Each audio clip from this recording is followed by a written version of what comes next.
ब्रेकनंतर आपलं स्वागत. एक ब्रेकिंग न्यूज सोलापूरमधून. सोलापूर विधान परिषदेच्या मतदानामध्ये क्रॉस वोटिंग झाल्यास ते समजून येतं असं पालकमंत्री जयकुमार गोरे यांनी भाजप नगरसेवकांच्या मेळाव्यामध्ये सांगितलं होतं.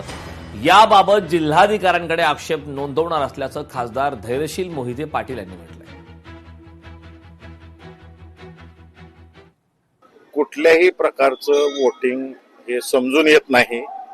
माझी सोलापूर जिल्हा निवडणूक निर्णय अधिकाऱ्यांकडे हा आक्षेप राहील की काही लोक मतदारांना धमकवत आहेत की तुम्ही कुठं क्रॉस वोटिंग केले मला समजणार आहे. हा लोकशाही डॉक्टर बाबासाहेब आंबेडकर साहेबांनी जो अधिकार दिलेला आहे मतदानाचा, पवित्र मताचा, ते कुठं धमकवलं जाते. हे मिस्टर इंडिया झालेत का काय मला समजत नाही. दरवेळेस त्यांची भूमिका बदलत चाललेली आहे. त्यामुळं कधी ज्योतिष, कधी मिस्टर इंडिया, कधी पोस्टमन, कधी मंत्री, नक्की काय भूमिका आहे त्यांनी ठरवावं. लोकशाही मराठी ऐका, पहा, जागरूक रहा.